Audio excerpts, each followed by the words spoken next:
திருச்சிற்றம்பலம். வேண்டேன் புகழ் வேண்டேன் செல்வம் வேண்டேன் மண்ணும் விண்ணும் வேண்டேன் பிறப்பு இறப்பு சிவம் வேண்டா தமை நாடும் தீண்டேன் சென்று சேர்ந்தேன் மண்ணு திருப்பெருந்துரை இறைத்தாள் பூண்டேன் புறம் போகேன் இனி புறம் போகல் ஒட்டேனே.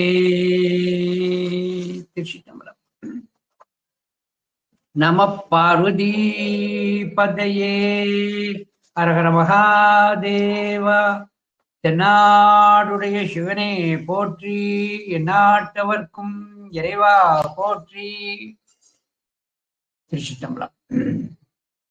எல்லாம் வல்ல அன்னை காந்திமதி அம்பாள் உடனுரை சுவாமி நெல்லையப்பருடைய பொன்னார் திருவடியை அடியேன் போற்றி வணங்கிக் கொண்டு, மேன்மை புரிந்த திருமந்திர நகரிலே கோயில் கொண்டு எழுந்தருளி நமக்கெல்லாம் நல்லாட்சி நல்லருள் கொடுத்து கொண்டிருக்கின்ற பாகம்பரியாள் உடனுரை சங்கர ராமேஸ்வரருடைய பொன்னார் திருவடியை அடியேன் போற்றி வணங்கிக் கொண்டு, வைதிக செய்வம் வையமெங்கும் பரவுதல் வேண்டும் என்ற நோக்கிலே திருக்கருவை 10 அந்தாதினை இயற்றியருடைய அரசகவி அதிவீரராம பாண்டியனாருடைய பொன்னார் திருவடியை அடியேன் போற்றி வணங்கி, உமையொரு பாகனை பற்றிய உண்மையை உயிர்கள் அனைத்தும் அறிந்து உய்தல் வேண்டும் என்ற உயர்ந்த நோக்கத்தோடு செயல்பட்டு கொண்டிருக்கின்ற தூத்துக்குடி புனிதர் பேரவையினை சார்ந்திருக்கின்ற அனைத்து பொறுப்பாளர்களுக்கும், அந்த அமைப்பிலே தங்களை இணைத்துக் கொண்டிருக்கின்ற அன்பர்களுக்கும், இந்த நிகழ்வினை கண்டும் கேட்டும் பயனடைந்து கொண்டிருக்கின்ற அன்பர்களுக்கும் நெல்லை சிவகாந்தி ஆகிய அடியேனது பணிவான வணக்கத்தை தெரிவித்துக் கொள்ளுகின்றேன். திருவருளும் குருவருளும் கூட்டி வைக்க நாம் அரசகவி அதிவீரராம பாண்டியனார் இயற்றியருடைய திருக்கருவை 10 அந்தாதியிலே சிந்தனை செய்து கொண்டிருக்கின்றோம். அந்த திருக்கருவை 10 அந்தாதியிலே இன்று 63வது திருப்பாடலாகிய சிந்தனை உனக்கு தந்தேன், சிந்தனை உனக்கு தந்தேன் என்று தொடங்குகின்ற 63வது திருப்பாடலிலே இருந்து அடியும் சிந்தனையை தொடங்குகின்றோம். தெய்வப்பெரியவர்களே, நம்முடைய தமிழ் மொழியானது சிறப்பு பெறுவதற்கு காரணம் அந்த தமிழ் மொழிக்கு அரணாக இருக்கின்ற இலக்கணம். ஒரு மொழிக்கு நல்ல ஒரு இலக்கணமாக அமைந்திருப்பது நம் தமிழ் மொழிக்கு ஒன்றுதான் அந்த சிறப்பு அமைந்திருக்கு. அந்த தமிழ் இலக்கணங்களிலே தொல்காப்பிய சூத்திரம் தலையானது. அந்த தொல்காப்பிய சூத்திரத்திலே திருநபந்த முனிவர் அழகா குறிப்பிட்டு காட்டுகிறார், எல்லா சொல்லும் பொருள் குறித்தனவே. எல்லா சொற்களும் பொருள் குறித்திருக்கிறது என்பது சொல்லி காட்டுகிறார். எல்லா சொல்லும் பொருள் குறித்தனவே என சொல்லுகின்ற பொழுது ஒவ்வொரு சொல்லுக்கும் உள்ள உண்மையான பொருள் எது என்பதை நாம் தெரிந்து கொள்ளுவது. உதாரணமாக, பூ என்று சொன்னால் எல்லோருமே மலர் என்று நினைக்கிறார்கள். அது பண்பாகு பெயர்ல வரும். பூ என சொல்லக்கூடியது பொலிவு, அழகுன்னு அர்த்தம். அதனால்தான் பெண்களுக்கு பூவையர் என்று பெயர் உண்டு. பூ வேறு மலர் வேறு. ஆனால் பொலிவு மிக்க காரணத்தினாலே அதை மலரை பூ என்று சொல்லுவது மரபு, அவ்வளவுதான். இந்த பூ வேறு மலர் வேறு என்பதைத்தான் ஞானசம்பந்த பெருமான் தன்னுடைய திருவாக்கிலே பூ ஆர் மலர் கொண்டு அப்படிம்பார். பொலிவு மிக்க மலர்களை கொண்டு அர்த்தம். இதே போல சமயம் வேறு, மதம் வேறு. மதம் என்ற சொல்லுக்கு கொள்கை என்று பொருள். சமயம் என்பதற்கு நெறிப்படுத்துதல், ஆற்றுப்படுத்துதல், முறைப்படுத்துதல், ஒழுங்குபடுத்துதல் என்று பொருள். மதம் என்ற சொல் கொள்கையைத்தான் குறிக்கும். இதை அழகாக நம்முடைய மணிவாசக சுவாமிகள் போற்றி திருவகையிலே சொல்லுகின்ற பொழுது, சமயவாதிகள் தத்தம் மதங்களே அமைவது ஆக அரற்றி மறைந்தன. சமயவாதிகள் தத்தம் மதங்களே, மதம் என்பது கொள்கை. மாதவ சிவஞான சுவாமிகள் மாபாடியத்திலே புறச்சமய கொள்கைகளை சொல்லுகின்ற பொழுது இது அவர்களது மதம் அப்படிம்பார். மதம்னா கொள்கைன்னு. ஆனால் சமயம் என்ற ஒரு சொல்லுக்கு பொருள் ஆற்றுப்படுத்துதல், ஒழுங்குபடுத்துதல், நேர்படுத்துதல் என்று அங்கே சொல்லி காட்டப்பட்டிருக்கிறது. இந்த சமயம் என்று சொல்லுகின்ற பொழுது சமயத்தை தழுகின்றவன் எதை, நம்முடைய சமயம் என்பது எதை எங்கு ஆற்றுப்படுத்துகிறது என சொன்னார். சமயம் என்பது உயிர்களை சிவத்தை நோக்கி ஆற்றுப்படுத்துவது, நெறிப்படுத்துவது, ஆற்றுப்படை போல் வரும். உயிர்களை சிவத்தை நோக்கி செலுத்துவது. இதைத்தான் நம்முடைய திருமந்திரத்திலே சைவம் சிவ சம்பந்தம் அப்படிம்பார். திருமந்திரத்திலே வருகிறது. நம்முடைய சீர்காழி சிற்றம்பல நாடிகள் திருச்செந்தூர் சுப்பிரமணியர் அகவலிலும் சைவம் சிவ சம்பந்தம் ஆவது என்ன பொருள்? சிவசம்பந்தம் ஆவது என்றால் உயிர்களை சிவத்தோடு சம்பந்தப்படுத்துவது, சிவத்தோடு நோக்குவது, சிவத்தோடு இணைப்பதுதான் சைவம் என்று சொல்லி காட்டப்பட்டது. இந்த சைவ சமயத்தை தழுவுகின்றவர் சமயி என்று சொல்லப்படும். ஒரு சைவன் என சொல்லக்கூடியவன் சமயம் எது, எப்படிப்பட்டது என்பதை அவசியமாக தெரிந்து கொள்ளல் வேண்டும். ஒரு சைவ சமயத்தை சார்ந்தவன் தன்னுடைய சமயத்திலே சொல்லப்பட்டிருக்கின்ற, கேட்கப்பட்டிருக்கின்ற சில வினாக்களுக்கு பதில் தெரியணும்.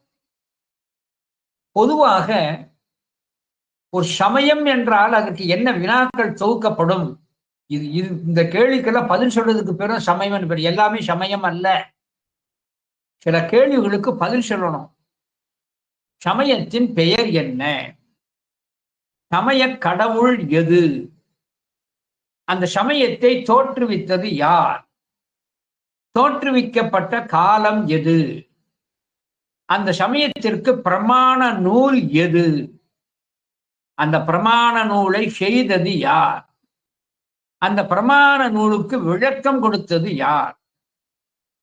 அந்த பிரமாண நூலை பரப்பியது யார்? இந்த சமய நூல் எதை பேசுகிறது? சமயத்தினுடைய மூல நோக்கம் என்ன? அச்சமயத்தால் பயன் என்ன? தற்போது அந்த சமயம் நிலவும் இடம் அல்லது நிலம் அல்லது பூமி எது? இவ்வளவு கேள்விக்கு பதில் சொன்னாதான் அதுக்கு சமயம்னு பேர் வரும்.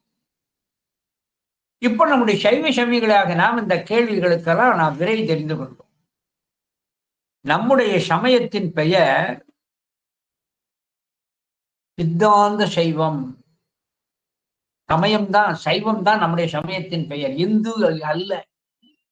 இந்து என்பது ஒரு குறிப்பிட்ட கொள்கையை பின்பற்றுகின்ற ஒரு கூட்டம்.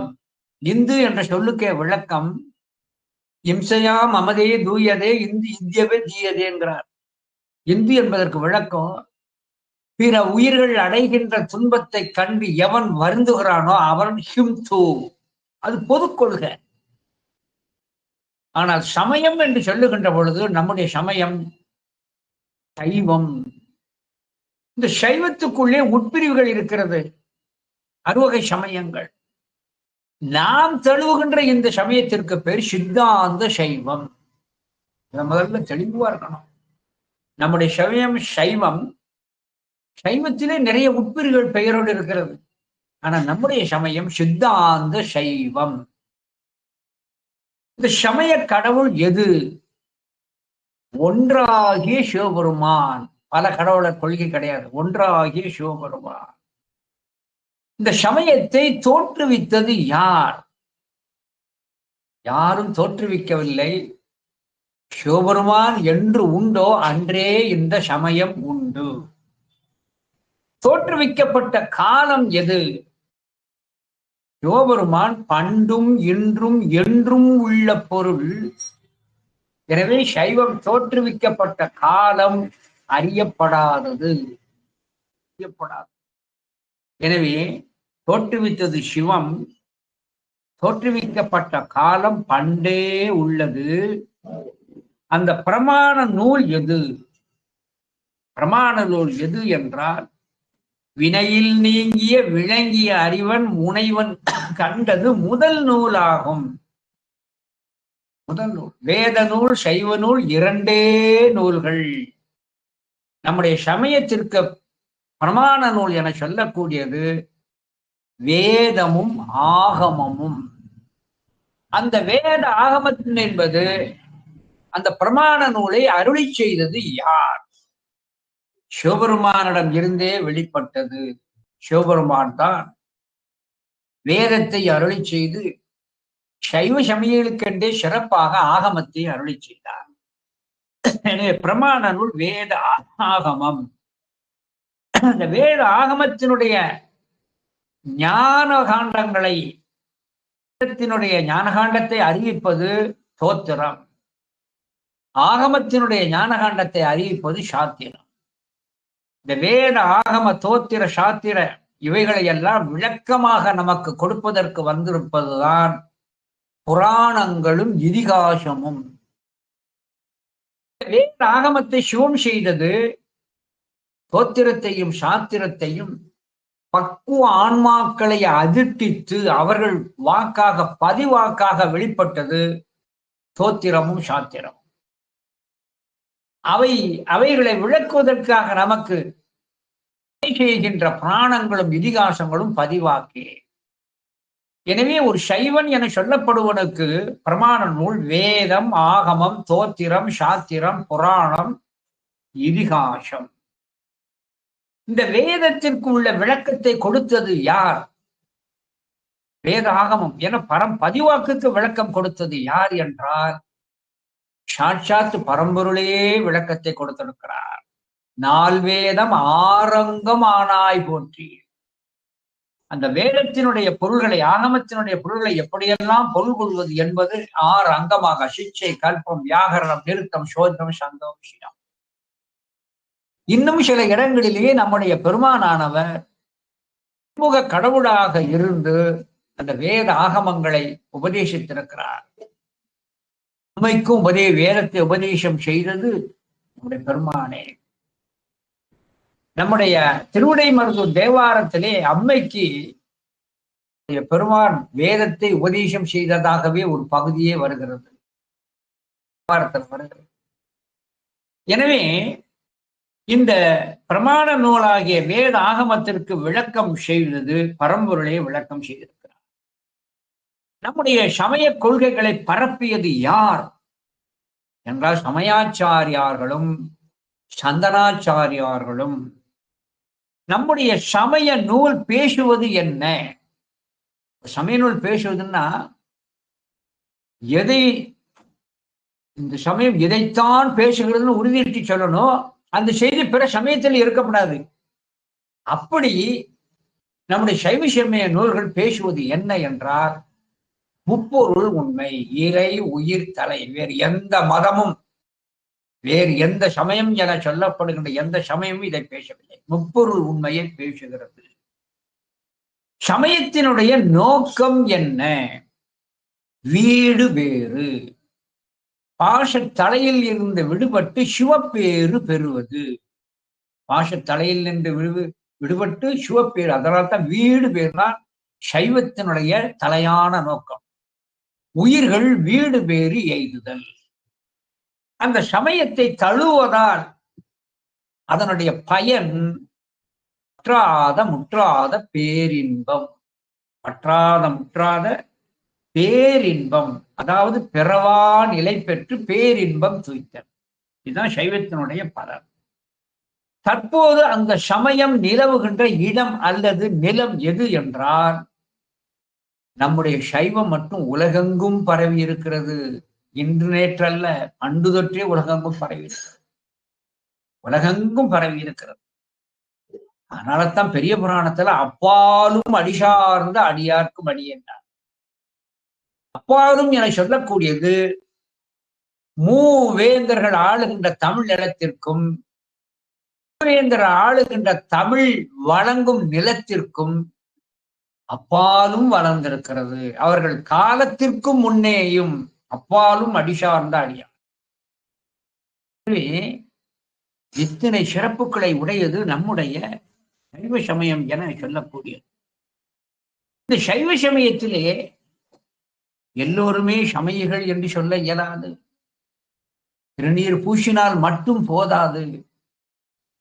அதனுடைய உண்மை அறிந்து பொருள் அறிந்து மனம் ஏற்று பொருள் அறிந்து வேடதாரிகளாக இருந்தால் மட்டும் போதாது.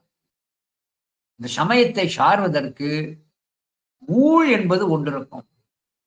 எல்லாரும் சைவ சமயத்தை நேர்மையாக சார இயலாது.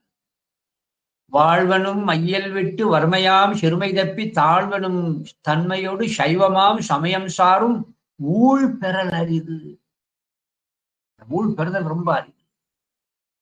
இந்த சைவ சமயங்கள் என சொல்லக்கூடிய இவர்களுக்கு தகுதி என்று ஒன்று சொல்லப்பட்டிருக்கிறது.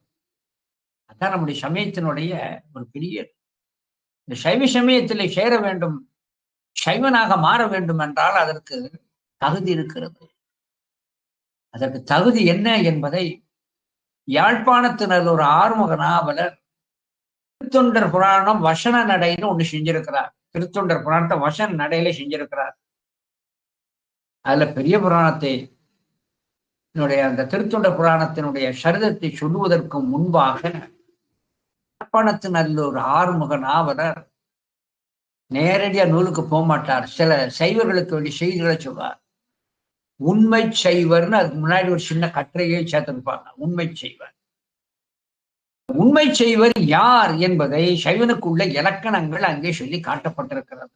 அதை படிச்சோன்னா நேரமும் ஆகும், மலைவும் ஏற்பட வாய்ப்பு. அந்த இலக்கணங்கள் பொருந்தியவர்களே சைவர்கள்.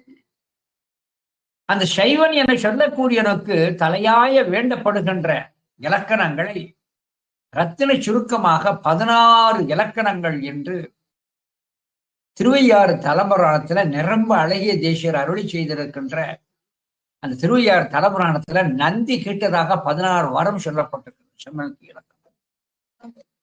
ஆக சைவன் என சொல்லக்கூடியதை சமயத்தை சார்ந்து நிற்பதற்கு சில இலக்கணங்கள் சொல்லி காட்டப்பட்டிருக்கிறது. அந்த தகுதி இலக்கணம் என்றால் தான் சைவன் என்று அழைக்கப்படுவான்.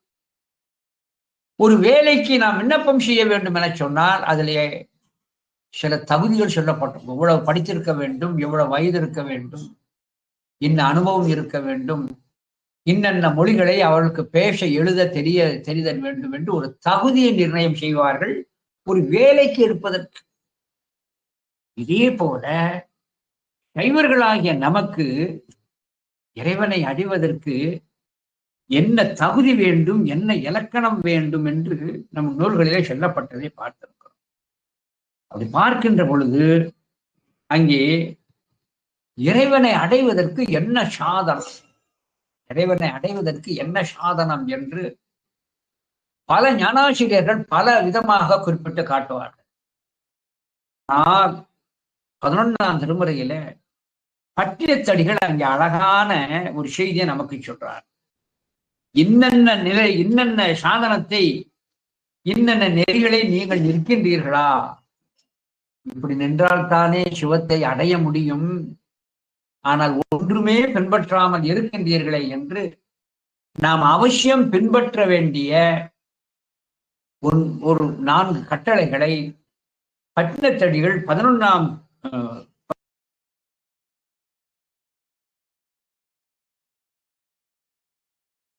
சைவன் என சொல்லக்கூடியவன் சிவத்தை அடைவதற்கு அவனிடம் என்ன இலக்கணங்கள் இருந்த வேண்டும், என்னென்ன நெறிமுறைகள், என்னென்ன சாதனங்கள் அவன் பின்பற்றுதல் வேண்டும், அழகா சொல்லி காட்டுகிறார்.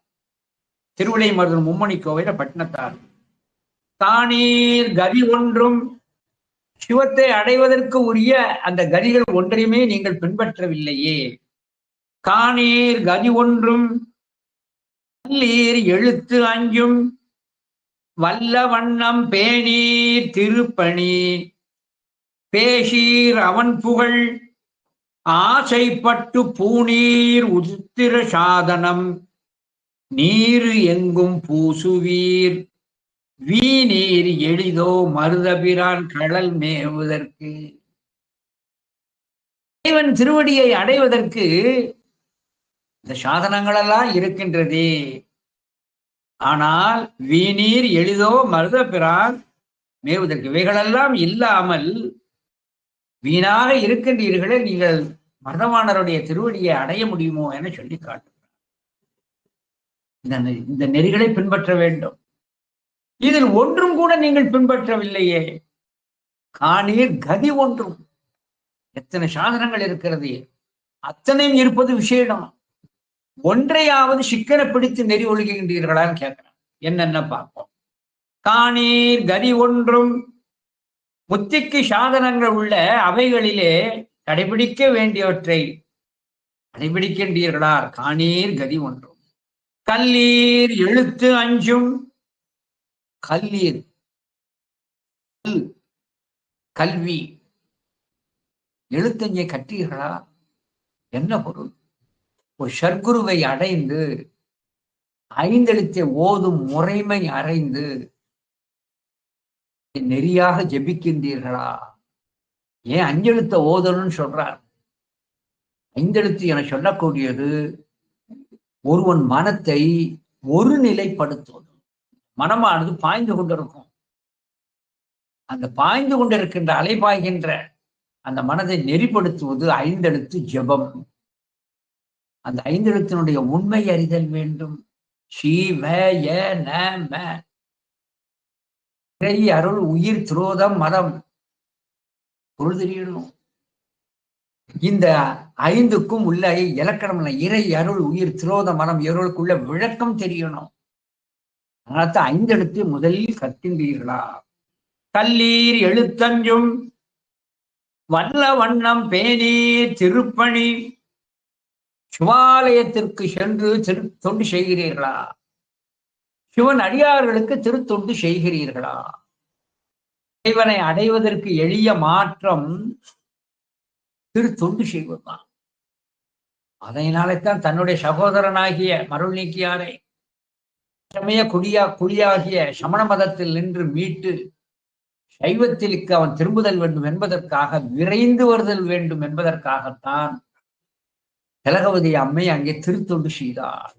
அதன் பலனாகத்தான் நம்முடைய நாவுக்கரசு சுவாமிகள் விரைந்து மீண்டு சைவத்தை சார்ந்தார். எனவே இறைவன் திருவருள் விரைந்து கிடைக்க நாம் செய்யத்தக்க திருத்தொண்டுகள் செய்தல் வேண்டும். கல்லீர் எழுத்தஞ்சும் வல்லவண்ணம் பேணீர் திருப்பணி. பேசீர் அவன் புகழ் இருள்சேர் இருவினையும் சேரா இறைவன் பொருள் சேர் புகழ் புரிந்தார் மாட்டு. அவனது திருப்புகழினை சொல்லுகின்ற ஞான நூல்களை ஓதுகின்றீர்களா? புகழை அறிந்தீர்களா? பேசீர் அவன் புகழ். ஆசைப்பட்டு பூணீர் ருத்திராக்கம். ருத்ராட்சம் அணிந்திருக்கிறையா? சைவத்தினுடைய தலைமை அடையாளமே திருநீரும் ருத்ராட்சமும் தான். இறைவன் எல்லோரையும் சமமாக பாய்க்கிறார். இரும் ஒக்க பார்க்கும் பண்பை என்று பட்டினத்தடிகள் சொல்வார். ஆனா ஒரே ஒரு இடத்துல அறிஞான சம்பந்தர் சைவ சமய நெறியில சொல்றார். சில பேர்களை சிவன் பார்க்க கூச்சப்படுவாராம்.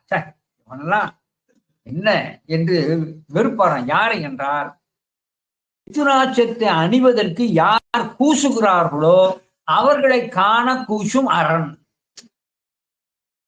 எப்படி?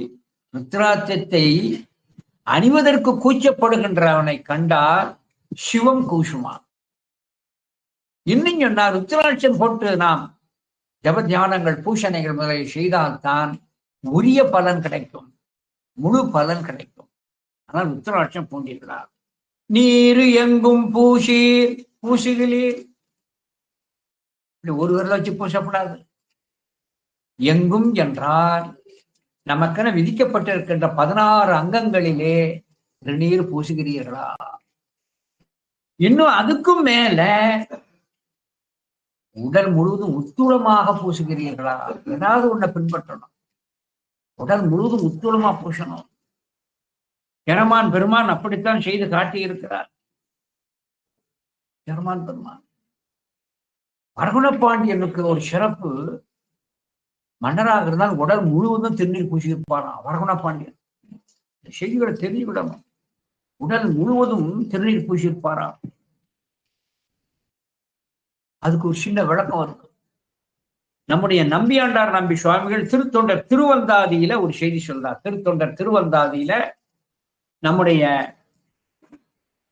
மன்னிக்கணும், நம்முடைய நம்பியாண்டார் நம்பி சுவாமிகள் தன்னுடைய கோயில் திருப்பண்ணியர் விருத்தத்துல ஒரு செய்தி சொல்லி காட்டுகிறார். வரகுணபாண்டியன் ஒரு சமயம் தனித்து எதிரியோட போரிடுவதற்கு போர்க்களத்துல செல்கிறார். எதிரிகளை சின்னாபின்னமாக்கி வெற்றியோட திரும்பிட்டார். அப்ப வரகுணபாண்டியன் திரும்பி தனக்கு வெற்றியை தந்தது பரம்பொருள் என கொண்டு நம்முடைய திருவிடைமருதூர் பெருமானை வணங்குவதற்கு கோயில் அந்த மதில் சுவரை கடந்து கருவறையை நோக்கி செல்லுகிறான். இந்த மதில் சுவருக்கும் கருவறைக்கும் இடையில மணல் பரப்பு கிடக்கிறது. இந்த மணல் பரப்பு வெளியே வருகின்ற பொழுது அவரது காலிலே ஒரு அம்பு தைத்தது. மண்ணுக்குள் புதைந்து கிடந்த ஒரு அம்பு அவர் காலிலே குத்தி ரத்தம் அடித்தது. உடனே அருகிலே இருக்கிற மெய்காப்பாளர்கள், அரசர், மற்ற அமைச்சர்கள் எல்லோரும் கேட்கிறார்கள், போர்க்களத்திலே போருக்கு தனித்து சென்றீர்கள், எதிரிகளை எல்லாம் துவம்சம் படுத்தினீர்கள், ஒரு காயமும் ஏற்படல, கோயிலுக்கு வந்த இடத்துல உங்களுக்கு காலில் ஏன் இந்த அம்பு தைத்ததுன்னு கேட்டார். அவர் சொன்னார், போர்க்களத்திலே என்னை எதிரிகள் தாக்காது இருக்கும்படி நான் ஒரு கவசம் அணிந்திருந்தேன். திருநீற்று கவசம், உச்சியிலிருந்து பாதம் வரைக்கும் திருநீர் வந்து கவசம். கங்காளன் பூசும் கவச திருநீர் இல்லையா? கங்காளன் பூசும் கவச திருநீர் திருமந்திரம் சொல்லும். எனவே எதிரிகள் எனக்கு காயப்படுத்த இயலவில்லை. ஆனால் இந்த மணற்பாங்கில நடந்துகின்ற பொழுது என் உடல் முழுதும் திருநீர் பூசி இருந்தாலும் என் காலுக்கு கீழே பாதத்திலே கீழே நான் திருநீர் அங்கே பூசாத காரணத்தினாலே திருநீர் இல்லாத இடம் பார்த்து அம்பு தைத்ததுன்னார். என்ன ஒரு திருநீர் என்பது எவ்வளவு ஒரு காப்பு, கவசம் என்பதை சொல்லி காட்டுறார். நம்முடைய நம்பியாண்டார் நம்பி சுவாமிகள் கோயில் திருப்பண்ணியர் விருத்தத்திலே சொல்லி காட்டுகிறார். பொடியே தரு மேனியனாகி பூகல், பொடியே தரு மேனியனாகி பூஷல் புக அடிக்கே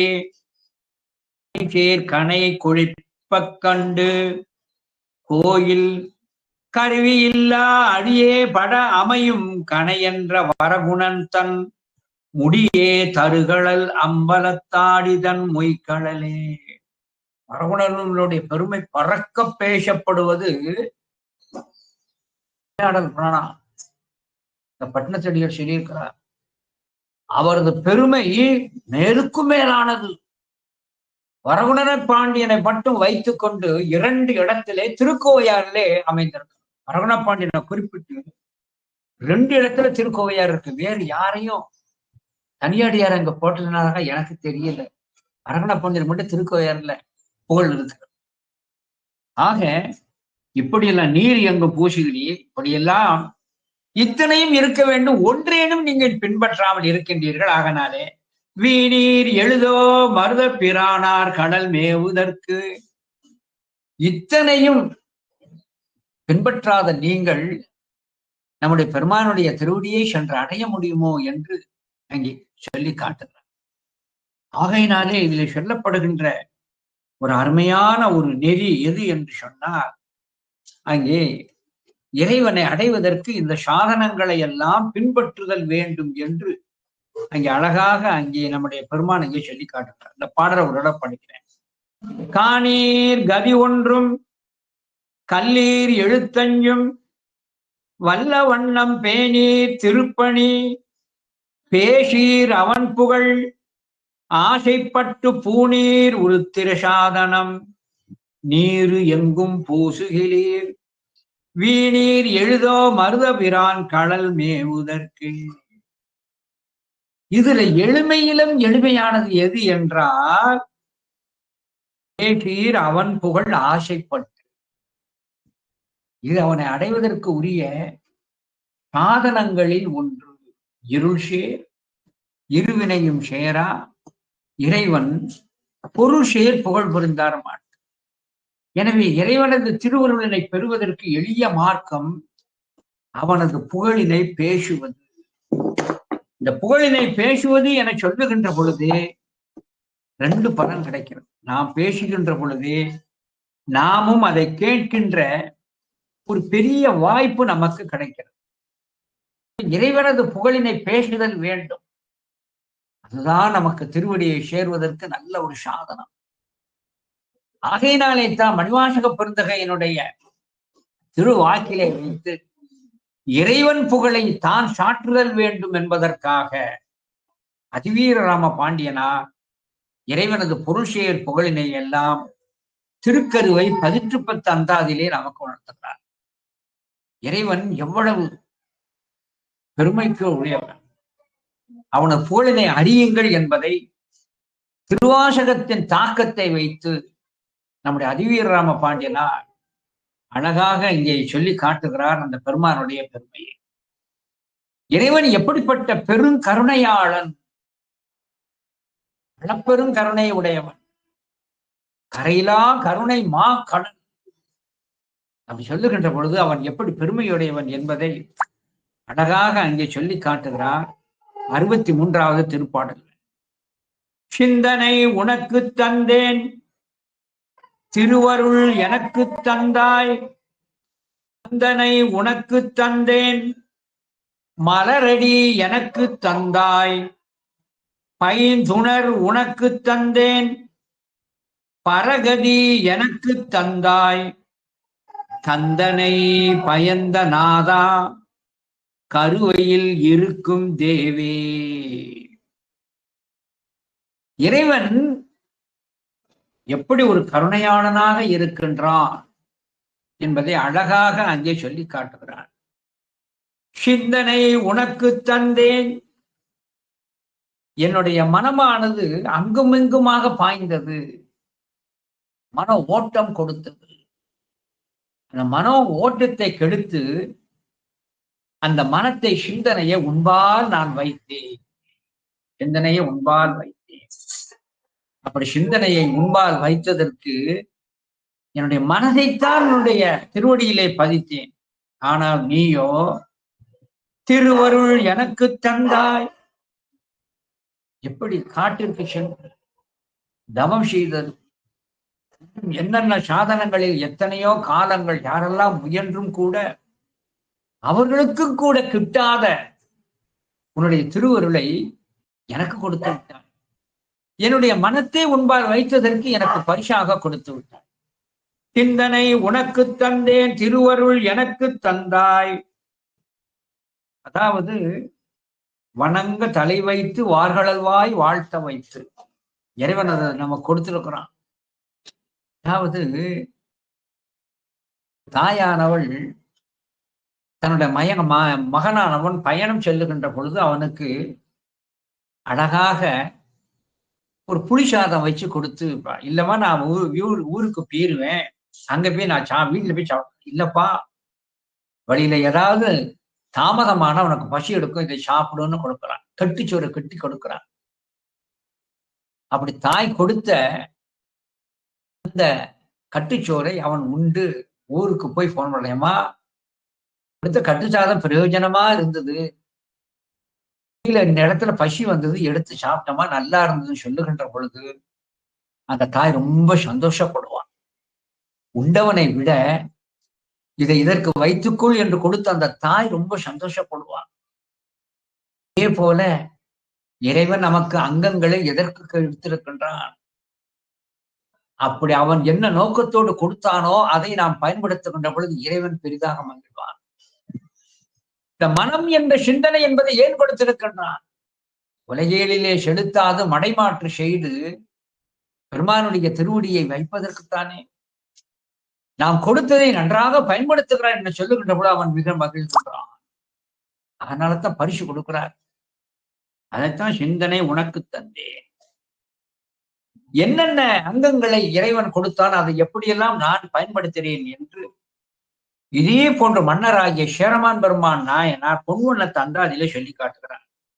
பொன்வண்ண தந்தாதியில சேரமான் பெருமான் சிந்தனை செய்ய மனம் அமைத்தேன் செப்பன் எல்லாம் திருவங்க மாலையில் உள்ள சரத்து, அதைத்தான் அப்படியே சொல்லி காட்டுறாங்க.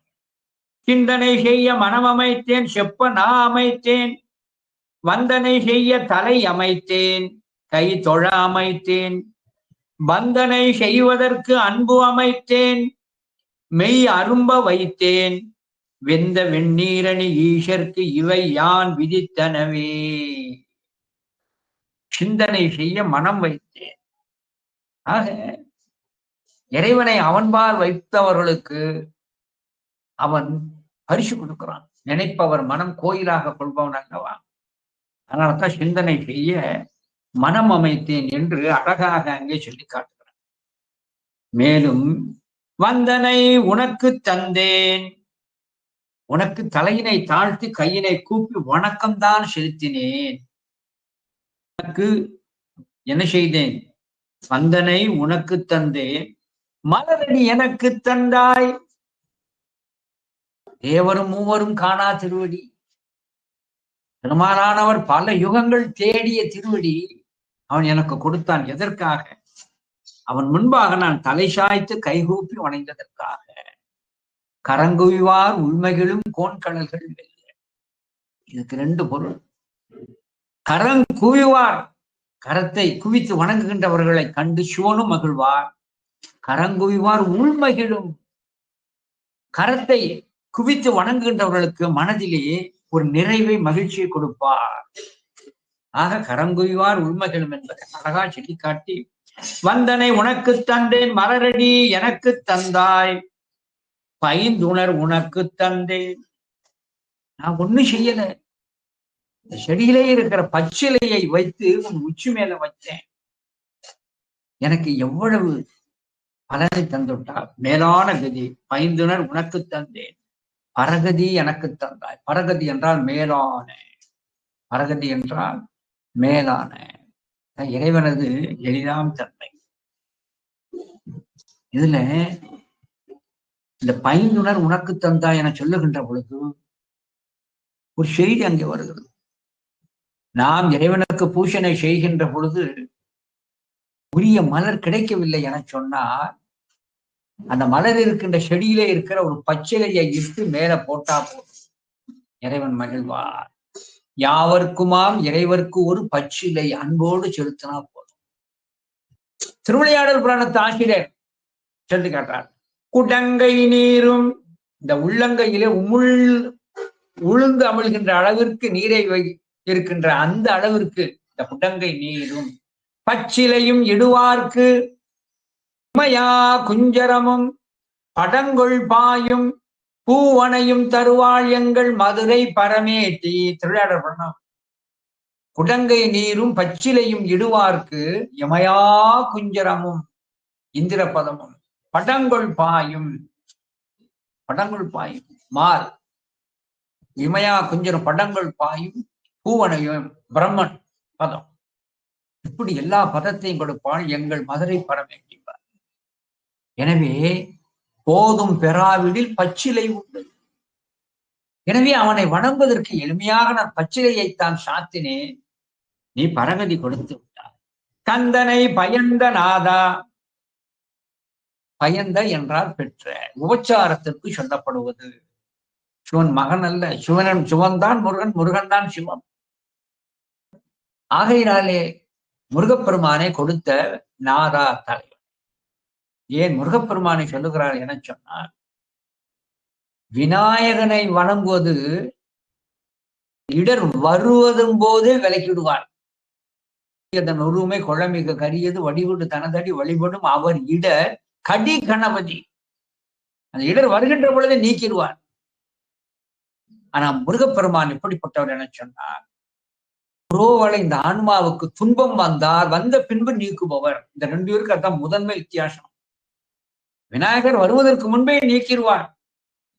முருகப்பெருமான் இடர்பட்டு கொண்டிருக்கின்ற உயிர்கள், அவர்களுடைய உயிர்களுக்கு வருகின்ற இடர்களை அனுபவிக்கின்ற போது நீக்குவார். அதான் சூரபத்மனால் துன்பப்பட்டு கொண்டிருந்த அந்த தேவர்களுக்கு துன்பத்தை நீக்குதல். இதான் அங்கே நான் இப்பொழுது பிறவி துன்பத்திலே பட்டு கொண்டிருக்கின்றேன், இந்த துன்பத்திலிருந்து நீக்குவாயாக என்பதுதான் குறிப்பு பொருள். விநாயகனுக்கு முருகனுக்கு வித்தியாசம் தெரியணும். எல்லாம் சிவன் தான், அது வேற. ஆனால் இங்க அழகா சொல்லி காட்டுகிறான், கந்தனை பயந்த நாதா கருவையில் இருக்கும் தேவே. ஆகையினாலே இப்படி எளிமையாக நம்முடைய பெருமானானவர் உயிர்களுக்கெல்லாம் அருள் செய்கின்றார் என்பதை அழகாக இங்கே சொல்லி காட்டுகிறார். இறைவன் எப்படி எளிமையானவர் என்பது இன்னும் நம்முடைய நூல்களிலே பறக்க சொல்லப்படுகிறது. இப்போ நிறைய இருக்கிறது. அதாவது எனக்கு முன்னுரையில சொல்லுகின்ற பொழுது அஞ்செழுத்த ஓதுங்கள், அதை அன்போடு ஓதுங்கள். அது அஞ்செழுத்து ஓதுன ஒரு சிறு செயலுக்காக, அந்த சிறு சாதனத்துக்காக இறைவன் எப்படியெல்லாம் அருள்வாராம். நம்முடைய கரூர் தேவர் 9ஆம் திருமுறையாகிய திருவிசைப்பால சொல்லி காட்டுகிறார். கரூர் தேவர் கங்கை கொண்ட சோழேஸ்வரம் பதிகத்துல சொல்லி காட்டுகிறார். அற்புத தெய்வம் இதனின் மற்றுண்டே அன்பொழுதன்னை அஞ்செழுத்தின் சொற்பதத்துள் வைத்து உள்ளம் அல்லூரும் தொண்டர்க்கு. எது? ஐந்தெழுத்தை மனதிலேயே வைத்து ஜெபித்து மகிழ்கின்ற அவர்களுக்கு என் திசை கனகம், எல்லா திசைகளும் பொன் நிரம்பும்படியாகவும், பற்பதற்குவையும் நவமணிகளுடைய குவியலையும், பைம்பொன் மாளிகையும், பவழவாயவர் பனைமுலையும், அட்ட போகத்தையும், கற்பக பொழிலும் இந்திர பதத்தையும், அந்த கற்பக விருட்சத்தையும் கற்பக பொழிலும் முழுதுமாம் கங்கை கொண்ட சோழேச்சரத்தானே. எனவே இறைவனானவர் எப்படிப்பட்ட ஒரு தன்மையவர் என சொன்னார், நாம் ஒரு செயலை செய்தாலும் கூட அந்த பெருமானானவர் நமக்கு பேரருள் புரிவார். ஒரு சின்ன செயலை செஞ்சால் போதும், அவன் பேரருள் புரிவார். இது எதை காட்டுகிறது என சொன்னால், நம்முடைய திருச்சதகத்துல தீர்ந்த அன்பாய அன்பர்க்கு அவரினும் அன்பர் போற்றி. இதனுடைய சாரம் தான். தீர்ந்த அன்பாய அன்பர்க்கு, முதிர்ந்த அன்பு செயல்களை செய்கின்ற அடியார்களுக்கு, தீர்ந்த அன்பாய அன்பர்க்கு அவரினும் அன்ப போற்றி. அவர் காட்டிய அன்பினை காட்டிலும் கோடான கோடி மடங்கு காட்டுவார். எனவே நான் இதையெல்லாம் செய்தேன், அவன் இதையெல்லாம் தந்தான். இந்த இடத்துல ஒரு சிறு விளக்கம், இந்த இடத்துல ஒரு சிறு செய்தி. தந்தது உண்டன்னை, கொண்டது எந்தன்னை. மாற்றி சொல்லணும். கொண்டது எந்தன்னை சந்தன்னை. நீ என்னை எடுத்துக்கிட்ட, நீ உன்னை எனக்கு கொடுத்தாய், இதில் என்ன பலன் என்று சொல்லுகின்ற பொழுது சில என்னை உன்னை என்று பேசுகிறார்கள். ஒன்றுக்கும் பற்றாத என்னை நீ முன்பக்கம் எடுத்துக்கொண்டு மேலுக்கு மேலான உன்னை எனக்கு கொடுத்து விட்டான் அர்த்தம் பொருள்களை பேசுறான். அந்த அர்த்தம் இல்லை இங்கே. தந்தது உண்டன்னை, கொண்டது எந்தன்னை என்பதற்கு முதல்ல கொண்டது எந்தன்னை, தந்தது உண்டன்னை. கொண்டது எந்தன்னை என்றால் என்னுடைய ஆன்மபோதத்தை நீ கொண்டாய், என்னுடைய ஆன்மபோதத்தை கொண்டாய். நானார் என அறியேன் இல்லையா? என்னை நான் என்பது அறியேன், பகல் இரவாவது அறியேன். என்னை நான் என்பது அறியேன் என்றால் பசுபோதம் போய்விட்டது, ஆன்மபோதம் போய்விட்டது, தற்போதம் போய்விட்டது. எனவே தற்போதத்தை நீ எடுத்துக்கொண்டாய், தந்தது உண்டனை, உன்னுடைய சிவபோதத்தை எனக்கு கொடுத்து விட்டாய். தேவானவா பாடி தெள்ளேனம் கொட்டாமோ, தேவானவா பாடி தெள்ளேனம் கொட்டானோ. எனவே என்னுடைய ஆன்மபோதத்தை கெடுத்து சிவபோதத்தை நீ கொடுத்தாய். அது இறைவன் கொடுத்த பெரும்பரிசு, பெரும்பரிசு. ஆகையினாலே இறைவனிடம் மெய்யன்போடு செய்கின்ற ஒவ்வொன்றுக்கும் என்ன செய்கிறார் அவர்? மேலான, அதுக்கும் மேலான பல மடங்கு பலனுள்ள ஒரு பலனை இந்த உயிர்களுக்கு கொடுக்கின்றார். இந்த ஒரு பாடலத்தை நான் படித்துவிட்டு அடுத்த பாடல் பாருங்க. சிந்தனை உனக்கு தந்தேன், திருவருள் எனக்கு தந்தாய், வந்தனை உனக்கு தந்தேன், மலரடி எனக்கு தந்தாய், பைந்துணர் உனக்கு தந்தேன், பரகதி எனக்கு தந்தாய், கந்தனை பயந்த நாதா கருவையில் இருக்கும் தேவே. என சொல்லி கருவையிலே இருக்கின்ற பெருமான் அங்கே அவ்வாறாக துதிக்கின்றார். அடுத்து 64வது திருப்பாடல். தேவனே நின்னை அல்லால் பிரிதொரு தேவை என்னேன், பாவனை நின்னல்லால் பிரிது ஒரு பற்றும் இல்லேன், யாவையும் காட்டக் கண்டேன் என்னுளே நின்னை கண்டேன், காவலா கருவையானே இனி மற்றோர் காட்சி உண்டோ. நம்முடைய அதிவீர ராம பாண்டியான் இருக்கின்ற அதீத நிலையை இங்கே சொல்லி காட்டும். தேவனே நின்னை எல்லாம் பிரிதொரு தேவை என்னே. இன்னைக்கு அதுதான் அடியன் முன்னுரையில முதல் கேள்வி. நம்முடைய சமய கடவுள் எது என்று சொல்லுகின்ற பொழுது ஒன்றாகிய சிவம்னு சொன்னேன். ஒன்றாகிய அந்த சிவம். தேவேனே நின்னை எல்லாம் பிரிதொரு தெய்வ என்ன, உன்னை தவிர வேறு எவரையுமே கடவுள் என்று நான் எண்ணுவது இல்லை. அதனால்தான் அழகா சொல்லி காட்டுகிறார். அதாவது நம்முடைய மணிவாசக பெருந்தகை சொல்லி காட்டுகிறார். சைவனுக்கு வேண்டிய முதல் இலக்கணம் சிவன் நன்றி வேறு எவரையுமே கடவுள் என்று நினைக்கிறார். தேவர்கள் இருக்கிறார்கள், பிரம்மா விஷ்ணுக்கள் இருக்கிறார்கள், அவர்களும் வணங்குவதற்கு உரியவர்களே. பிரம்ம விஷ்ணுக்கள் முதலானவர்கள் இகழ்பவன் சைவன் அல்ல, அது முதல்ல தெரிஞ்சுக்கணும். ஆனால் அவர்கள் முழு முதல் பொருள் அல்ல, முழு முதல் பொருள் அல்ல, முழு முதல் பொருள் அல்ல. ஆனால் எல்லோருக்கும் மேலாக இருக்கிற பெருந்தேவன், தேவன் என சொல்லக்கூடிய சிவபெருமான், அவனைத்தான் கடவுள் என்று நம்புதல் வேண்டும். மற்றவர்கள் எல்லாம் கடவுளர்கள், மற்றவர்கள் எல்லாம் கடவுளர்கள். ஆனா இவர்களுக்கும் மேலானது சிவம் ஒருவன் தான். இந்த தெளிவு சைவனிடத்தில் இருக்கணும். சிவம் ஒருவனே முழு முதற் கடவுள், அவன் ஒருவனே என்ற ஒரு தெளிவு இருந்தா அதே போல அதான் ஒருவன் என்னும் ஒருவன் காண, ஒப்பற்ற அந்த ஒருவன் என்னும் ஒருவன் காண.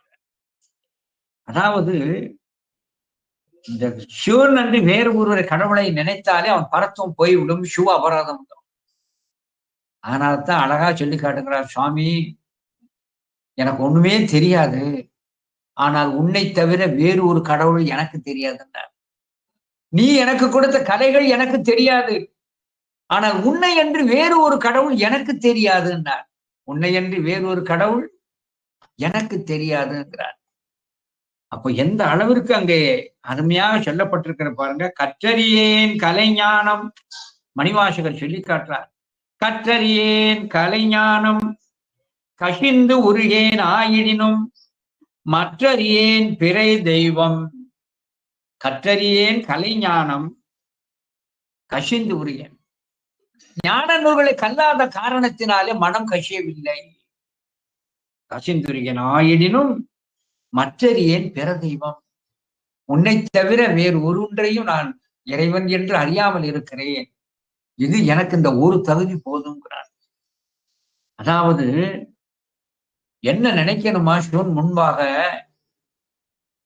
ஒருவன்தான் மேலான நாயகன், நான் தான் உனக்கு மேலான அடிமைன்னு நினைக்கணுமா. அதனால்தான் சிவாலயங்களிலே செல்லுகின்ற பொழுது அடக்கம் பணிவோடு வாழ்வனும் மையல் விட்டு வறுமையாம் சிறுமை தப்பி தாழ்வென்னும் தன்மையோடு அந்த பணிவை காட்டுவதற்காகத்தான் சிவாலயத்திலே செல்லுகின்ற பொழுது பணிவை காட்டுவதற்காகத்தான் சட்டை இல்லாம, மேல துண்டு இல்லாம, தலப்பாக்கட்டு இல்லாம பணிவா செல்ல வேண்டும். அதான் சொல்லி காட்டப்பட்டிருக்கு. எப்படி காவல் நிலையத்தில இருக்கின்ற காவலர் ஒருவர் தன்னுடைய உடுப்பிலை செல்லுகின்ற பொழுது அந்த இன்ஸ்பெக்டர் மகிழ்ந்தாரோ, அதே போல நீதிபதி முன்பாக இருக்கின்ற அந்த வழக்கறிஞர்களோ அந்த நீதிமன்ற பணியாளர்களோ அதற்கு உரிய ஒரு உடையிலே இருக்கின்றார்களோ, அதே போல மருத்துவர்கள் பணியிலே இருக்கின்ற பொழுது அதற்குரிய ஒரு உடுப்பிலே இருக்கின்றார்களோ, அதே போல சிவன் இருக்கின்ற இடத்திற்கு செல்லுகின்ற பொழுது அவனுக்கு உரிய அடையாளமாகிய திருநீரு ருத்ராட்சம் தாங்கி செல்லுதல் வேண்டும். அதனாலதான் முன்னுரையில் அங்கே ஏற்கனவே சொல்லப்பட்டது, பட்னத்தார் சொல்லி காட்டினார் இல்லையா. ஆகையினாலே அங்கே இறைவனிடம் செல்லுகின்ற பொழுது நாம் பணிவுத்தன்மை வேணும். என சொல்லுகின்ற பொழுது நீதான் உயர்ந்த நாயகன், நான் தான் உனக்கு மேலான அடியவன். உணர்வு இருத்தல் வேண்டும் என்பதைத்தான் மாதவ சிவஞான சுவாமிகள் கலசைப்பட்டு 10 அந்தாதியிலே நான் போலும் அடிமை மற்றும் உன்போலும் நாயனுந்தான் வித்தகனே கிடையாது. நான் போலும் அடியவனும், என்ன மாதிரி ஒரு சிறந்த அடிமை உனக்கு கிடையாது. ஆனால் உன் போலும் நாயனும் தான், உன்னை போன்று மேலான ஒரு தலைவனும் எனக்கு கிடையாது என்று இப்படி சைவனுடைய உள்ள உணர்வு அமைதல் வேண்டும் என்பதை மாதவ சிவஞான சுவாமிகள் கலசைப்பட்டு 10 அந்தாதியிலே சொல்வார், காட்டுகிறார். நான் போலும் அடிமையும் மற்ற உன்போலும் நாயனும் தான் மீன் போர் செய் வயல் கலசை வித்தகனே கிடையாதே. ஆகையினாலே அங்க அழகாக சொல்லி காட்டுகிறார், உன்னை போன்று ஒரு தெய்வ வேறு ஒன்றையும் என் மனதிலே எண்ணவில்லை. தேவனே நின்னை அல்லால் பிரிதொரு தேவை என்னேன், பாவனை நின்னின் அல்லால் பிரிதொரு பற்றும் இல்லை. உனக்கு வழிபாடு செய்தல் அன்றி வேறு ஒருவருக்கு வழிபாடு செய்வதில்லை. மற்றவர்களுக்கெல்லாம் ஒரு உபச்சாரம், மற்றவர்களுக்கெல்லாம் ஒரு உபச்சார வணக்கம் தான். ஆனால் உனக்கு செய்கின்ற வழிபாடே வழிபாடு. அதான் பாவனை நின்னின் அல்லால் பிரிதொரு பற்றும் இல்லை. உனக்கு வழிபாடு செய்வதை போல வேறு எதையும் எனக்கு எதிர்பார்ப்பது உண்டு. உன்னை வணங்குகின்ற பொழுது பிரிதொரு பற்றும் இல்லை. நான் எந்த ஆசையும் வைக்க மாட்டேன். ஏன்னா ஒரு அடிமைக்கு எந்தெந்த காலகட்டத்தில் எவையெல்லாம் தேவை என்பதை அறிந்து எஜமானன் பூர்த்தி செய்வான். ஆகையினால இந்த நிஷ்காமியத்திலே நான் இருக்கிறேன். வழிபாட்டுல உயர்ந்த வழிபாடு நிஷ்காமியம். நிஷ்காமியம் தான். கண்ணப்பன் வழிபாடு செய்தார். கண்ணப்பன் வழிபாடு செய்தார், அது நிஷ்காமியம். என்ன வேண்டும்னா கேட்டார், இல்ல 6 நாள்ல பெரும்பேறு பெற்றார். சண்டீஸ்வர நாயனார் விஷால சர்மன் பூஜை பண்ணும்போது எனக்கு இது வேண்டும் அது வேண்டும்னா கேட்டார், இல்லையே, நிஷ்காமியம். எனவே நான் உன்னை மட்டும் வணங்குகிறேன், மனதிலே எந்த ஒரு ஆசையும் இல்லாமல் நிஷ்காமியமாக வணங்குகிறேன். பாவனை நின்னில்லால் பிரிதொரு பற்றும் இல்லை. யாவரும் காட்ட கண்டேன் என்னுளே நின்னை கண்டேன். பதி பசு பாசம் என சொல்லக்கூடிய அந்த மூன்றையும் நீ உணர்த்த நான் உணர்ந்தேன். என்ன அருமையான செய்தி பாருங்க. பதி பசு பாசம் என சொல்லக்கூடிய அந்த மூன்றையும் நீ உணர்த்த நான் உணர்ந்தேன் என்று அழகாக அங்கே சொல்லி காட்டுகிறான். இறைவன் காட்டினால் அன்று உணர்த்தினால் அன்று இந்த ஆன்மா காணாது அறியாது. எனவே யாவையும் காட்ட கண்டேன், நீ காட்ட கண்டேன். அப்ப காட்ட கண்டேன் எப்படி? ஞான நாட்டம் கொடுக்கணும். இந்த ஊனக்கண் போய் ஞானக்கண் கிடைக்கணும். ஞானசம்பந்த பெருமானும் திருநீலகண்ட யாழ்ப்பாணரும் தில்லை வீதியிலே வருகின்ற பொழுது ஞானசம்பந்தர் எதிரி வருகிறவர்களை எல்லாம் அப்படி வணங்குறார், தெளிவாளந்தனர். அப்ப திருநீலகண்ட யாழ்ப்பாணர், சுவாமி வணங்கிக் கொண்டே செல்கிறீர்களே என்ன, உனக்கு தெரியவில்லையா? இந்த தில்லைவாழ் அந்தணர்கள் எல்லாம் என் கண்ணுக்கு சிவகணங்களாக காட்சியளிக்கிறது. இது தெரியல நம்முடைய திருநீலகண்ட யாழ்ப்பாணருக்கு. அவர் கண்ணுக்கு ஏதோ பூமியிலே இருக்கிற மானுடம் போன்றும் தில்லைவாழ் அந்தணர்கள் காட்சி தந்தார். அப்ப ஞானசம்பந்த உனக்கு ஞான நாட்டம் தருகிறேன், இப்பொழுது பாருங்க. அப்ப ஞானசம்பந்த பெருமான் திருநீலகண்ட யாழ்ப்பாணருக்கு ஞான கண் வரும்படியாக செய்தார். இப்பொழுது அந்த திருநீலகண்ட யாழ்ப்பாணருக்கு தில்லைவாழ் அந்தணர்களெல்லாம் சிவகணங்களாகவே காட்சி தந்தது. எனவே இறைவன் ஞானக்கண் கொடுத்தால் அன்றி இந்த உயிர்கள் உண்மை அறியாது. இதை அழகாக நம்முடைய பட்டினத்தார் 11ஆம் திருமுறையில திருவிடை மருதூரிலே சொல்லி காட்டுகிறார். ஞான நாட்டம் பெற்ற பின் யானும் நின் பெரும் தன்மையும் கண்டேன். பதியாகிய உன்னுடைய இலக்கணங்களை எல்லாம் நன்றாக கண்டேன். காண்டலும் என்னை கண்டேன். அது பசுவாகிய என்னுடைய தன்மையையும் கண்டேன், பிறரையும் கண்டேன். இதுவரை நான் காண முடியாதபடி மறைத்திருந்த அந்த தத்துவ கூட்டங்களையும் கண்டேன். அவர் கொடுத்த ஞான கண்ணால் தான் உள்ள கிடைக்கும். 11ஆம் திருமுறையில திருவிடை மருதூர் ஞான நாட்டம் பெற்ற பின் யானும் நின் பெரும் தன்மையும் கண்டேன். காண்டலும் என்னையும் கண்டேன், பிறரையும் கண்டேன், நின்னிலை அனைத்தும் கண்டேன். நிலை அனைத்தும் கண்டேன். என்னை நின்னை காணாமாந்த தன்னையும் காணா தன்மையாரே. ஆன்மாக்களாகிய தன்னையையும் சிவத்தையும் அறியாதவர்கள் முதலில் ஆன்மாக்கள் தான் என்பதை அறியாதவர்கள், தான் என்பதை அறியாத அந்த மாந்தர்கள் தன்னையும் காண்பதில்லை, சிவத்தையும் காண்பதில்லை. எனவே முதலில் தன்னை உணர்தல் வேண்டும். அதனால்தான் இங்க அழகா சொல்ல, யாவையும் காட்டக் கண்டேன் என்னுடைய நின்னை கண்டேன் காவலா கருவையானே, இனி மற்றொரு காட்சி உண்டோ? இனி இந்த காட்சியை தவிர நான் வேறு ஏதேனும் காண்பது உண்டோ என்று அழகாக அங்கே சொல்லி காட்டுகிறார். இந்த பாடல்ல ஒரு திரண்ட கருத்து, நின்னெல்லாம் பிரிதொரு தேவை என்னே, சைவனுக்கு வேண்டிய இலக்கணம். அர்த்தத்த சிவாச்சாரியார் திவ்ய சரித்திரம் என்ன சொல்லுகிறது? சிவபெருமான் ஒருவனே முழுமுதற் கடவுள், சிவபெருமான் ஒருவனே முழுமுதற் கடவுள். இந்த ஸ்லோக பஞ்சகத்தை படிக்கணும். அதை தன்னுடைய வாக்காலும் வாழ்வாலும் நிரூபித்து காட்டியவர் நம்முடைய அர்த்த சிவாச்சாரியார். இதே போன்று நம்முடைய குமரகுருபர சுவாமிகள் அந்த கேதார அந்த தலத்திற்கு செல்லுகின்ற பொழுது குமரகுருபர சுவாமிகளிடம் அந்த துருக்க அந்த அரசர்கள் எல்லாம் தொடர்பு கொண்டு அழாவிலாவினார்கள். பொறாமை கொண்ட அந்த துருக்கரசர்களிடம் இருக்கின்ற அந்த அவர்கள் குருமார்கள் எல்லாம், நீ குமரகுருவர் சாமிகள் அவன் சிவத்தை கடவுள் என்று சொல்லுகிறான், அவரிடம் தொடர்பு கொள்ளக்கூடாதுன்னு மறுக்கிறாங்க. மன்னன் இயலவில்லை. இல்லை, அவர் என்னை ஈர்க்கிறார், அவனை நான் வணங்கியே தீர்வேன் என்று அந்த துருக்க மன்னன் அவர்கள் வணங்குவது கடவுளே அல்ல, கடவுள் அல்லாத ஒன்றை கடவுளை வணங்குவோர் நீங்க தொடர்பு கொள்ளக்கூடாது என்று மன்னனை தடுக்கிறார்கள். இதை அப்படியே குமரகுரு சுவாமிகிட்ட சொல்றார். மன்னன் உன்னை தொடர்பு கொள்ளக்கூடாது என்று சொல்லி காட்டுகிறார். அப்போது குமரகுரு சுவாமிகள், ஒன்றாகிய சிவத்தை, மேலான சிவத்தைத்தான் நான் வணங்குகிறேன், வணங்குவதற்கு உரியவனைத்தான் வணங்குகிறேன். அப்போ குமரகுரு சுவாமி சொல்றார், நான் வழிபடும் கடவுளே முதன்மையான கடவுள் என்று நான் நிரூபிச்சு காட்டியிருந்தேன், காண்டல் அளவுலேயே காட்டியிருந்தேன்.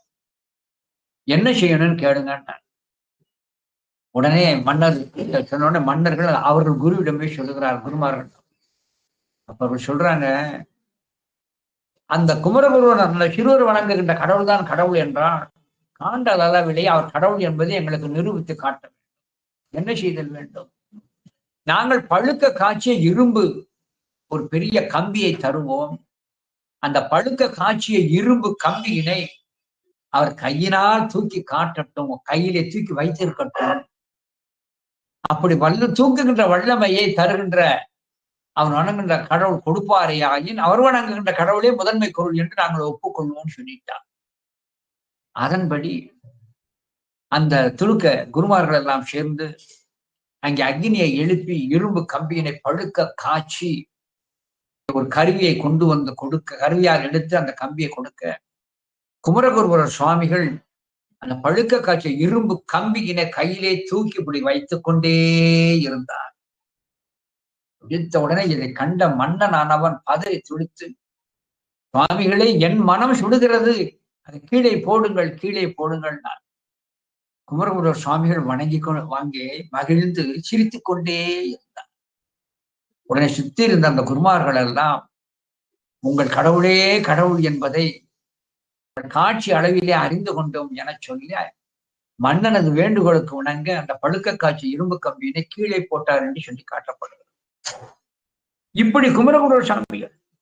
ஆனா லேசா ஒரு சலனம் வந்தது ஒருத்தருக்கு. வேதத்தை முறைப்படுத்திய வியாசர், அந்த வியாசர் என்ன செய்தார்? காசியில கங்கை நதி தீரத்திலே இருந்து கொண்டு விஷ்ணுவே பரம்பொருள் இப்படி சொல்லிட்டார். விஷ்ணுவே பரம்பொருள் அப்படி சொல்லி காட்டார். அப்படி விஷ்ணுவே பரம்பொருள் என்று அங்கே சொல்லிய காரணத்தினாலே அவனுக்கு அறிவை புகட்டுவதற்கு, விஷ்ணுவே கடவுள்னு சொன்னார் இல்லையா, விஷ்ணு வந்து காப்பாத்தல, கை அப்படியே சம்பித்து விட்டது. ஏன் விஷ்ணு வந்து காப்பாற்றக்கூடாது? அப்படியே தான் செயலற்று அசைவற்று கை இப்படியே எடுக்க முடியாமல் இருக்கின்ற பொழுது, நான் தவறு செய்து விட்டேன், சிவன் ஒருவனே பரம்பொருள் என சொல்லத்தான் அங்கே உடல் அசையத் தொடங்கியது. எனவே காக்க வேண்டிய இடத்துல காக்க வந்தது சிவபெருமான். ஆனா காக்க வேண்டிய இடத்துல காக்க இயலாமல் இருந்தது இந்த திருமாலை வணங்கிய அவருக்கு. இதே போன்று மன்மதனை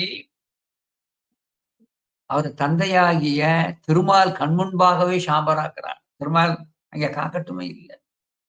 எனவே சிவபெருமான் ஒருவனே முழுமுதற் கடவுள். அதை அறியாது லேசாக பொய்யுரைத்த காரணத்தினாலேத்தான் வியாசனது கை ஸ்தம்பித்தது என்று ஸ்லோக பஞ்சகத்துல அரத்த சிவாச்சாரியார் கூறுவதை மாதவ சிவஞான சுவாமிகள் மொழிபெயர்த்து சொல்லுகிறார். அழகாக அங்கே சொல்லுகிறார். கங்கை சூழ் கிடந்த காசிமால் வரைப்பில் பொய் புகழ் வியாதன் கை தம்பித்தலும். எனவே இறைவன் ஒருவனே என்று இருத்தல் வேண்டும். அத்தோடு மட்டுமல்லாது பாவனை நின்னின்னெல்லாம் பிரிதொரு பட்டும் இல்லை. சிவபெருமான் ஒருவனே எனக்கு தெய்வமாக இருக்கின்றது, அவன் ஒருவனையே வழிபடுவேன் என சொல்லி காட்டுகிறான். யாவையும் காட்டக் கண்டேன் என்னுளே நின்னை கண்டேன். எப்பொழுது ஒரு ஆன்மா தன்னை முதலில் அறிகிறதோ, நான் சிவன் அடிமை, தத்துவ கூட்டங்களில் நடைபெற்று கிடக்கிறோம், சார்ந்ததன் வண்ணமாக இருக்கின்றோம். இந்த உண்மைகள் எல்லாம் இப்போது சிவம் உணர்ந்தேன் என்ற உண்மையை எப்பொழுது தன்னை இந்த ஆன்மா அறிகிறதோ, தன்னை அறிய தனக்கோர் கேடில்லை, அந்த ஆன்மா தான் சிவத்தை காணும். அத்தோடு மட்டுமல்லாது இப்படியெல்லாம் பக்குவப்பட்ட ஆன்மாக்களுக்கு காவலா கருவையானே இனி மற்றொரு காட்சி உண்டோ? உன்னை கண்டு அறிந்த பின்பு எனக்கு வேறு காட்சிகள் உண்டோ? எப்படி? உண்மையை உணர்ந்த சிவ ஞானிகளுக்கு அவர்கள் எங்கும் எதிலும் சிவத்தை தான் காண்பார்கள். எப்படி? ஒரு சின்ன சோதனை செய்து பார்க்கணும். வீட்டை விட்டு வெளியே வரணும். சூரியனை ஒரு நிமிடம் மட்டும் சூரியனையே பார்த்து கொண்டிருக்கணும். ஒரு நிமிடம் மட்டும் சூரியனை பார்த்து கொண்டிருந்த அந்த கண்களை வைத்து நீங்கள் எங்க இப்படி பார்த்தாலும் சூரியனாகத்தான் வட்ட வட்டமாக தெரியும். எனவே சூரியனை கண்டு கொண்டிருந்த ஆன்மாக்களுக்கு எங்கும் சூரியனாகவே படுவதைப் போல சிவத்தை கண்ட ஆன்மாக்களுக்கு எங்கும் எதிலும் சிவமாகவே இருக்கும் என்று நம்முடைய அருமையான பழைய நூல் ஒன்று சொல்லுகிறது. ஆதவனை பார்த்திட்டு அகிலத்தை பார்க்குங்கால், ஆதவனின் மேலிட்டால் அகிலம் தோன்றாதனவாம். அதுபோல சேதன சிவத்தை பார்த்துட்டு சிவத்தினை நோக்குங்கால், சேதன சிவத்தின் மேலிட்டால் சிவமெல்லாம் மறைந்து போமே. எங்கும் எதிலும் சிவத்தையே காண்பார்கள். இப்படி சிவ ஞானிகள் எல்லாம் எங்கும் எதிலும் சிவத்தையே காண்பார்கள் என்பதற்கு ஒரு தனிப்பாடல் ஒன்று இருக்கிறது. தனிப்பாடல்ல சிவஞானிகள் எங்கும் எதிலும் சிவத்தையே காண்பார்கள் என்பதற்கு ஒரு தனி பாடல். அந்த தனிப்பாடலை சொல்ற ஊரெல்லாம் சிவலோகம். அதனால்தான் யாதும் ஊரே யாவரும் கேளி. சிவஞானிகள் எங்கு போனாலும் சிவ கைலாமா தருவோம். எல்லா அடியார்களும் தம்மவர் போல் தெரியும். யாதும் ஊரே யாவரும் கேளி. அழகாக கணின் பூவன்னு சொல்லி வச்சிருக்கிறார்.